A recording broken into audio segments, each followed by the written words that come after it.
éternel, Prince de paix. Alléluia. Amen. Est aussi simple. Croire que Jésus est Dieu puissant et il agit. Croire que Jésus est Dieu puissant, là on a une chose. La deuxième, croire aussi qu'il agit. Non seulement il est Dieu puissant, croire aussi qu'il agit. Alléluia. C'est bien beau de reconnaître qu'il est Dieu. Mais il fait quoi? Croire que Jésus est Dieu puissant et il agit. Le livre est intitulé Isaïe, ce qui signifie Dieu sauve ou Dieu libère. C'est du nom du prophète, lui-même Isaïe, qui en est l'auteur. Il est porteur de messages bouleversants pour le royaume de Juda et pour les pays étrangers. Ce passage, du moins cette portion de l'écriture que nous venons de parcourir, est une annonce de temps messianique. Une annonce relative à la naissance du Messie. Alléluia. Le Messie qu'est Jésus, notre Sauveur. Et comme vous et moi, nous pouvons tous le constater, de manière générale, tout le monde connaît qu'il nous est né un Sauveur, à savoir Jésus. Il est né d'une vierge, Marie, vous en savez autant que moi. C'est Jésus qui a souffert sous Ponce Pilate. Il est mort à la croix et ressuscité le 3e jour. Alléluia. Pour le salut de l'humanité. Du moins pour le salut de quiconque croit. Comme la sœur a lu le verset tout à l'heure dans Jean 3,16. Bien évidemment avec l'évidence de Jean 1,12. Alléluia. Amen.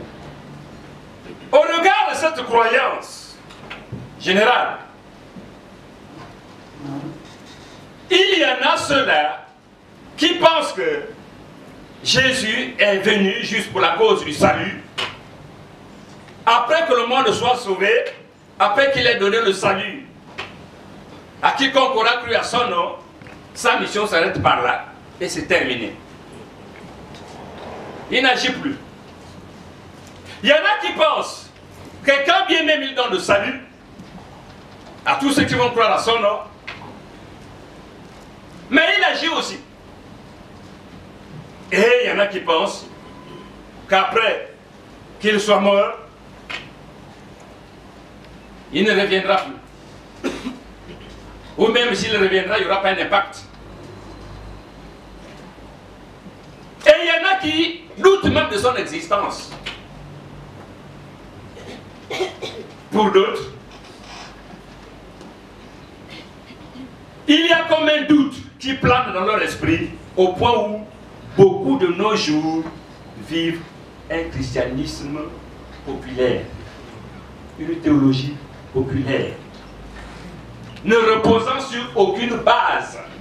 Ça veut dire leur christianisme, leur vie chrétienne, ne reposant sur aucune base. Vous direz, oh pasteur, mais ça c'est trop fort. Nous connaissons bel et bien que Jésus est mort et puis il est le sauveur de l'humanité, c'est vrai. Voilà pourquoi je dis de manière générale. Mais il s'y trouve dans cette généralité autant de confusion possible. Vous serez convaincus quand je vais partir dans le développement. Même les gens qui ont vécu après nous, ils ont aussi vécu dans une certaine perplexité au point où ils se disaient, mais dis donc, qui suivons-nous? Est-ce que c'est celui-là qui est réellement le Fils de Dieu? Ah oui. Ça veut dire que les contours ou encore les manquements que vous et moi pouvons avoir de nos jours, les autres ont vécu cela, bien avant nous. Et même ceux qui étaient plus proches du Seigneur.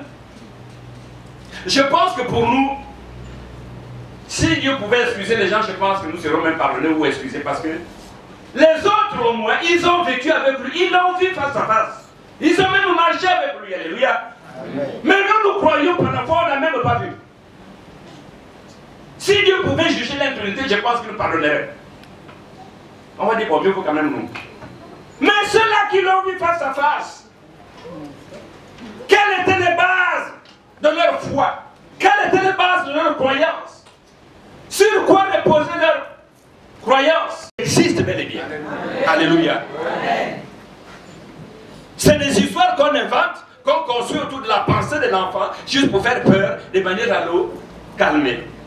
Et puis, l'enfant, comme il est enfant, reste toujours enfant. C'est pas comme les grands enfants d'aujourd'hui, là, maintenant tu leur dis quelque chose, ne va pas te laver à la rivière, là, parce que là-bas, le marigot, là, il y a un crocodile qui attrape les enfants, il raisonne, il dit que tous les gens qui se sont là, il y a des gens qui partent laver là-bas, le crocodile va attendre que moi, mon tour pour attraper. Alléluia. Oh, bravo pour les enfants d'aujourd'hui. Bravo pour vous-même. La mère voudrait protéger l'enfant afin qu'il ne se vade pas, trouver un mauvais sort, peut-être se noyer. Il met de garde-fous, passant par des ruses, pour te maintenir dans la maison. Non, il ne faut pas aller te laver dans ce marigot là ou la rivière là. Il y a un crocodile qui attrape les gens. Et lui, il raisonne. Surtout s'il est déjà au C1 ou C2, ou comment on appelle ça. Il devient un peu mature. Le crocodile là va attendre que moi je m'attrape. C'est pas hier, il y avait des enfants qui se lavaient là-bas. Vous voyez? Et de tout mais les enfants d'aujourd'hui vont me dire, ouais. Mais Jésus n'est pas un mythe. Jésus est une réalité. Son existence a été prouvée. Avant même sa naissance, les prophètes dans l'Ancien Testament avaient déjà prédit sa naissance. Et même les noms qu'il devait porter. Voici la Vierge sera enceinte. Sera enceinte. Ça veut dire, elle n'est pas encore enceinte, c'est le futur. Elle enfantera un fils. Ah, c'est l'ange, non? Et tu lui donneras le nom de celui qui sauvera son peuple de son péché. Et il continue la suite. On l'appellera tout ce qu'on a vu là. Voyez. Jésus est une réalité. Et crois qu'en dehors du fait qu'il soit fils de Dieu, portant sa nature humaine, c'est là où ça cause un peu vraiment de blocage. Je m'excuse, mais franchement, efforçons-nous à comprendre cela. C'est un mystère. Et on ne peut pas expliquer un mystère. Quelqu'un qui a en même temps Dieu, en même temps il est humain. C'est pourquoi vous allez voir que toutes les fois que vous allez lire dans la Bible, les parties où vous allez trouver Jésus, il a mangé, il a marché, il a bu de l'eau, il a ainsi de suite. Il est rentré chez tel ou chez tel. Ce sont des choses qu'il a faites dans sa nature humaine. Et puis, il y a d'autres choses qu'il a démontrées dans sa nature divine. C'est pourquoi il y a tout ce mélange-là. Et ce qui fait qu'au regard de ces conceptions-là, les gens se doutent lors de son existence, ou encore de sa réputation divine. Vous comprenez maintenant? C'est ça. Mais s'il est dit, on dit qu'il a marché, mais donc, d'autant croirait que ce n'est qu'un simple homme. Et puis, on accepte quand même qu'il est mort, c'est vrai, il est ressuscité. Bien. C'est ça. Mais je voudrais que ce matin, le Seigneur enlève ce voile, que tu considères cette base, qu'il est fils de Dieu, qu'il est Dieu puissant. Et par sa puissance, il agit et il ne cessera d'agir. Alléluia. Voilà l'une des deuxièmes bases. Avoir la certitude du secours du Seigneur. Il faut avoir la certitude du secours du Seigneur. Si tu crois qu'il est Dieu, si tu crois qu'il est fils de Dieu, il est Dieu et il agit, crois alors à son secours.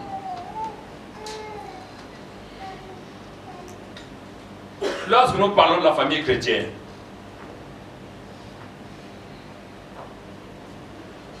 comme dans Éphésiens nous dit, l'homme est le chef de la femme. Hein? Et on nous dit que Christ est le chef de l'Église. Or, l'Église forme ce que nous appelons la famille chrétienne. Et si nous sommes une famille chrétienne, qui est notre grand frère aîné? C'est qui? Naturellement, ça ne peut être que Jésus. Il a même temps notre Père, le Père parfait, n'est-ce pas? Chef de toute la famille. C'est pourquoi vous rentrez dans certaines maisons, vous allez voir l'écritoire et puis, oh, Christ est le chef de cette maison. C'est normal. Il a en même temps nos pères, il a en même temps notre frère aîné. Tout, il est tout pour nous. Alléluia. Amen. Oui, voilà la vraie famille. Mais si tu le crois comme père, si tu le crois frère aîné, en qui regorge tout ce dont tu as besoin, est capable d'intervenir à tout moment. Si tu ne crois pas à son secours, ou si tu ne crois pas qu'il est capable, comment tu vas rester avec quelqu'un que tu ne connais pas, et tu ne connais pas ses attentes, et tu ne connais pas aussi sa force? Crois alors que si j'écris à lui, en tant que père, il me donnera. En tant que frère aîné, il va me secourir, n'est-ce pas? Alors, est la certitude, n'est-ce pas, du secours du Seigneur. Lisons Actes chapitre 12, verset 1 à 16. Mais je voudrais qu'on lise explicitement les versets 13, 14, 15 et 16. Rien que cela. Mais sinon, l'histoire remonte depuis le verset 1 du chapitre 12 jusqu'au verset 16. Mais ce qui m'intéresse ici, j'ai cadré, j'ai ciblé sur les versets 13, 14, 15 et 16. C'est de là où je voudrais ressortir la leçon. Parce que là, il va y avoir un problème. Pierre se trouve en prison. Lisez un peu les 50 versets.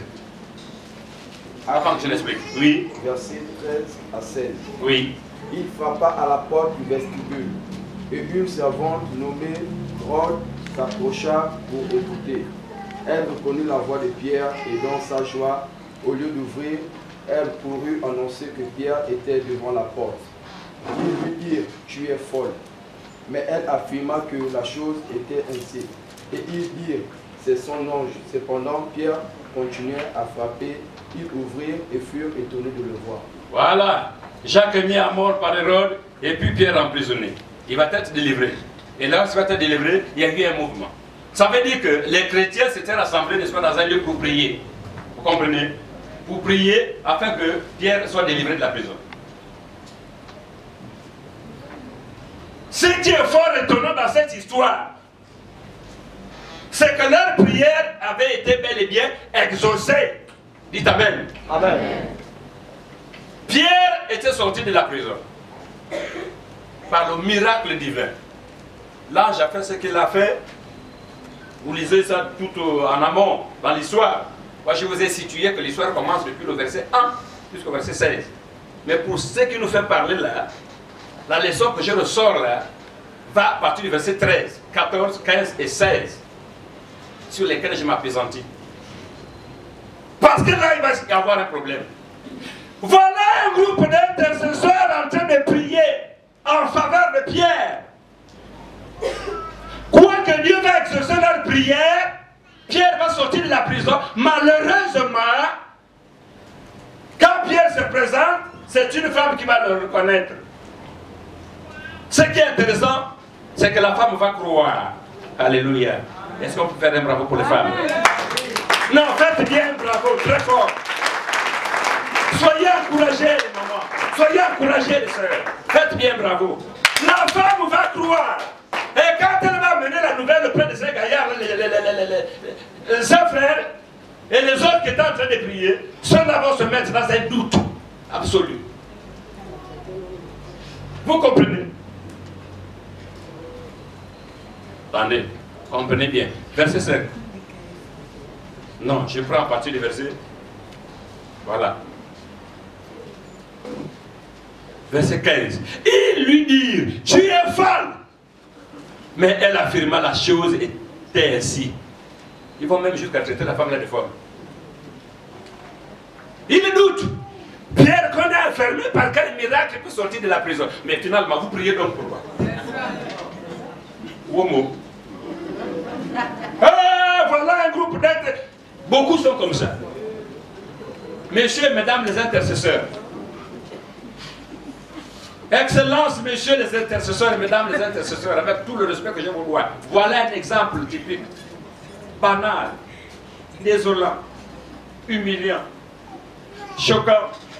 Ça veut dire que vous ne croyez même pas que quand vous priez, là, Dieu va vous exaucer. Mais pourquoi vous vous réunissez alors pour prier? Je ne m'adresse pas à vous les intercesseurs locaux là. Je parle de manière générale. La leçon que je suis en train de vous communiquer là, c'est d'y croire. Je ne vais pas me fatiguer en vain à genoux, peut-être en train de coller les larmes pour prier. Il y en a même qui sont sensibles ou sensuels quand ils les prient, ils pleurent. Sous l'effet même vu l'ampleur de la requête. Et puis, figure-toi, tu as fait couler des grosses larmes cadeau, tu t'es même agenouillé, tu t'es roulé même par terre, pour ceux qui sont émotionnels. Et puis cadeau, tu ne crois même pas que tu souffres là, cadeau, il va t'exaucer. Mais pourquoi donc tu pries? Il y en a beaucoup comme ça. Voilà un groupe d'intercesseurs en train de prier. Maintenant, ils sont exaucés. Ils doutent encore du résultat de leur prière. Quand Pierre sort de la prison, il dit jamais. Voilà, on a Pierre en prison. Il va sortir comment? Seigneur. Mais finalement, vous avez souffert à prier tout ce temps-là. Pourquoi? Ce n'est pas pour que Pierre sorte. Et maintenant, quand il sort, vous ne croyez même pas que c'est le résultat de vos prières. Chose banale. Et non, c'est son ange. En notre temps, on le terme. Ah oui, le terme. C'est pas lui. Pierre ne peut pas sortir. Non, les amis, ça ne vous choque pas.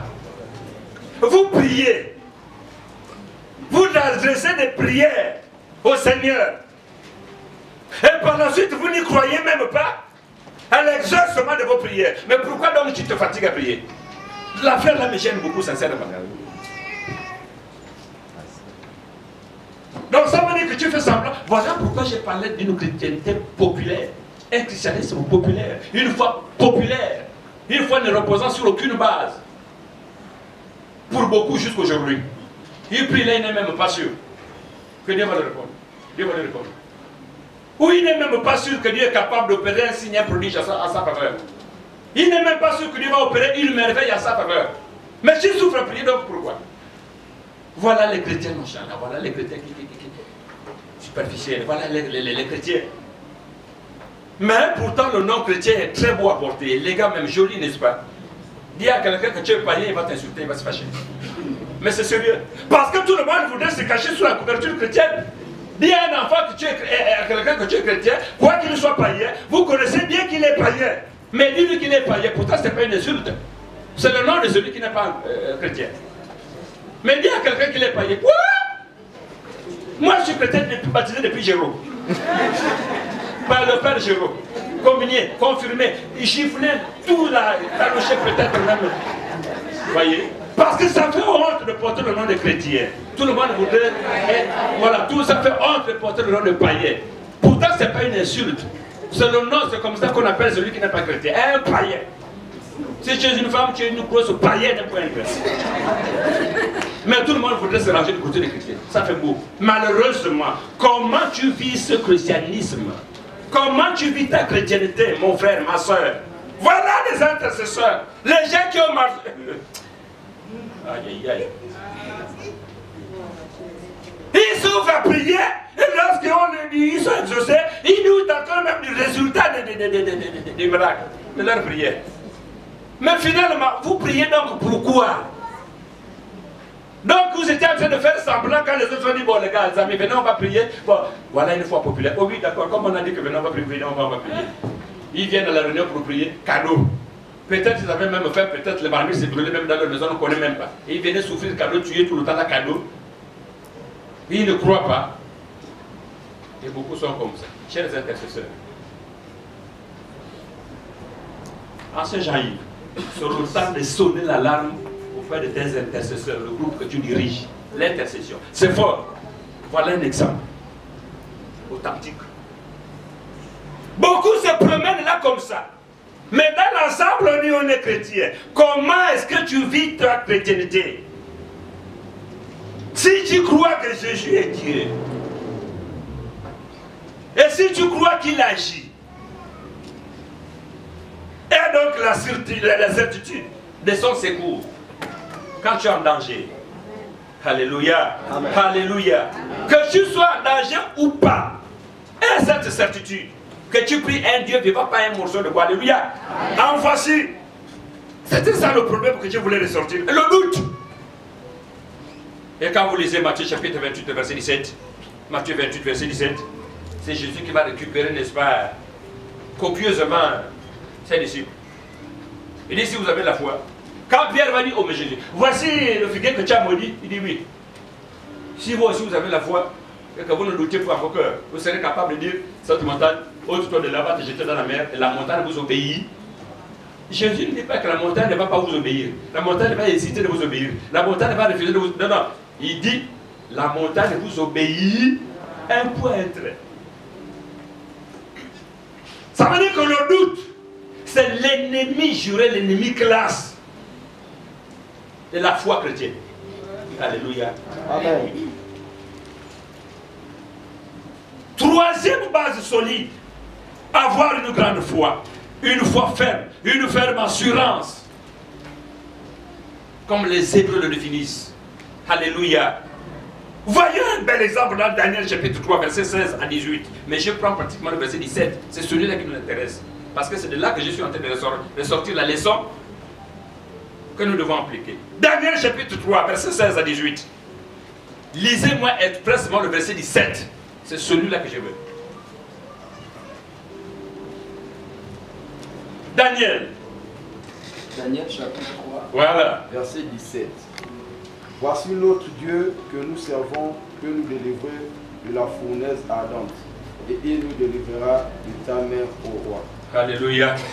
Voici notre Dieu que nous servons. Hein? Il peut nous délivrer de la fournaise ardente. C'est lorsque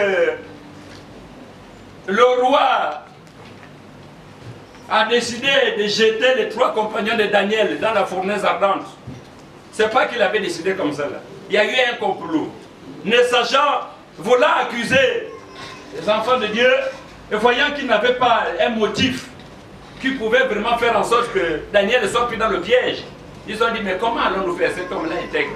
À moins qu'on ne trouve une faute dans la loi de son Dieu, parce que si on met un décret dans les affaires de Dieu, ah, il ne va pas échapper, parce que de là, il est attaché vraiment à Dieu.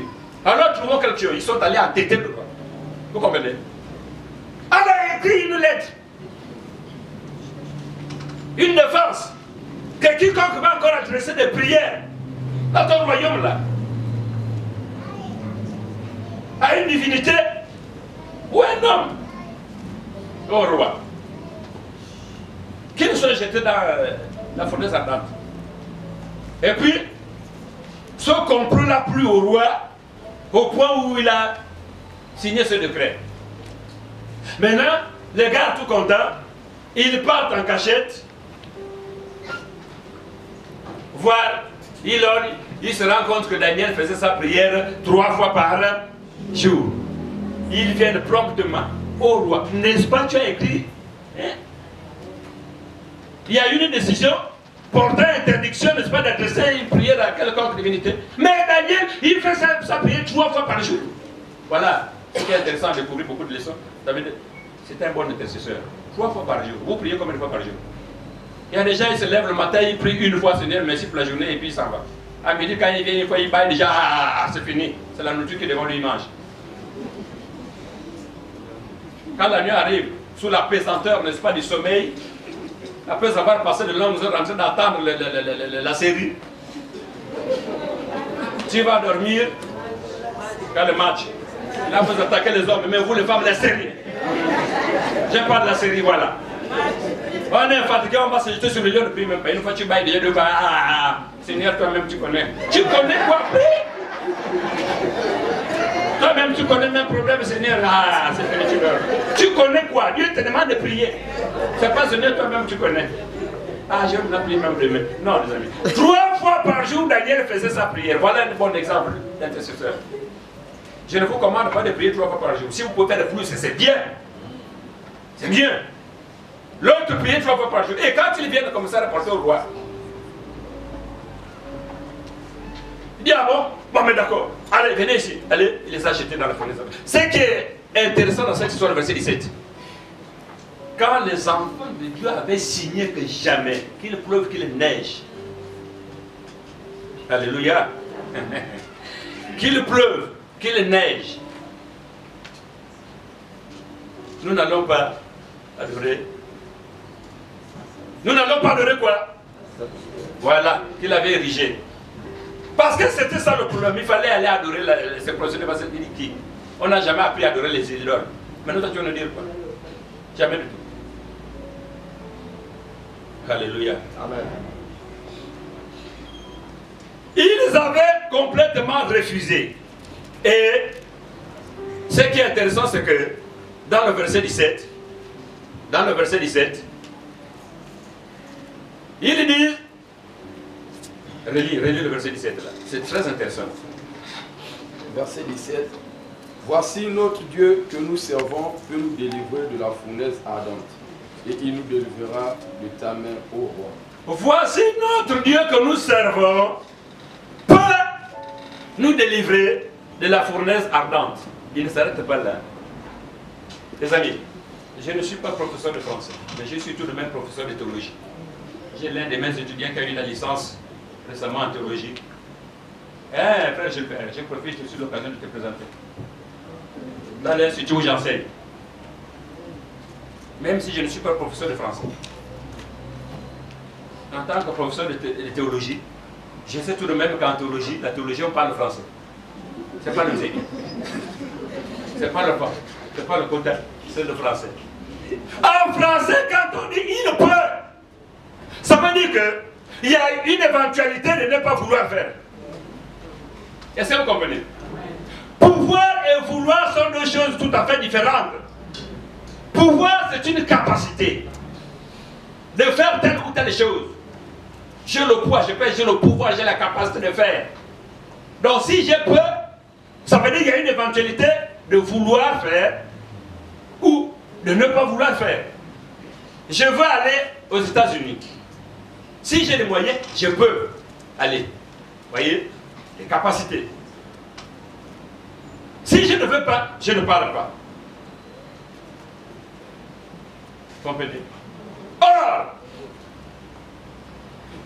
le vouloir ici, c'est un désir, c'est un sentiment. Donc, le sentiment et la capacité, le pouvoir, sont deux choses tout à fait différentes. Les amis vont dire, notre Dieu que nous servons peut nous délivrer. Ils réfléchissent, ils nous poussent la réflexion plus loin. Il dit non. Et il va nous délivrer. Voilà une foi ferme. Non seulement il peut, s'il veut, mais comprends bien, roi, on te dit bien qu'il va. C'est pas seulement qu'il peut, mais il va nous délivrer. Il va. C'est là le verset 17 qui nous frappe. La fermeté de la foi. Les amis, ça ne vous étonne pas? Ils ne sont pas encore jetés dans la fournaise, les amis. Ils sont encore morts, ils ne sont pas encore jetés dans la fournaise. Mais ils témoignent, ils confessent déjà positivement que Dieu va les délivrer. Même pas avoir peur. C'est pas étonnant, les amis. Amen. Quelle fermeté, quelle foi gisante, quelle foi abondante. Lisez le verset 17. Notre Dieu que nous servons peut. Ça veut dire qu'il y a une éventualité de ne pas vouloir le délivrer si Dieu ne veut pas. Mais il précise, il va. Non seulement il peut, et il va. Il va nous délivrer. Alléluia. Effectivement, on a jeté Daniel et ses trois amis. Ils sont sortis sains et saufs. Le roi tout confus parce qu'il avait déjà signé le décret. Et quand un décret royal est signé, c'est difficile, n'est-ce pas, de revenir sur la décision. Sinon on va dire, mais quel est ce roi qui prend des décisions et qui n'applique pas? Donc il était dans l'obligation, n'est-ce pas, pitié. Il avait malgré. Mais il ne savait pas que c'était un complot contre Daniel. Et que Daniel pouvait s'y retrouver par rapport à l'honneur de son Dieu. L'élément que je ressors aussi, la troisième base ici, c'est la fermeté de la foi, les amis. Je voudrais récapituler pour résumer. Les amis, j'ai parlé de trois bases. La première, avoir la certitude que Jésus est le Dieu puissant. Crois-tu Ou bien tu crois que Jésus est un simple homme seulement. Et puis il ne fait rien. Mais ce matin, je te dis, crois, crois, crois qu'il est Dieu puissant. Deuxièmement, et la certitude, comme il est Dieu puissant, il agit. Et donc cette certitude qu'il peut répondre à tes problèmes. Il va répondre à tes problèmes. Quelle que soit la nature ou la qualité du problème. Quelle que soit la situation dans laquelle tu te trouves. Alléluia. Et la troisième base, ne fais pas comme les autres, là ils prient. Et puis ils doutent encore, ils ne sont même pas sûrs que Dieu va leur répondre. Crois. Arme ta foi d'une fermeté absolue.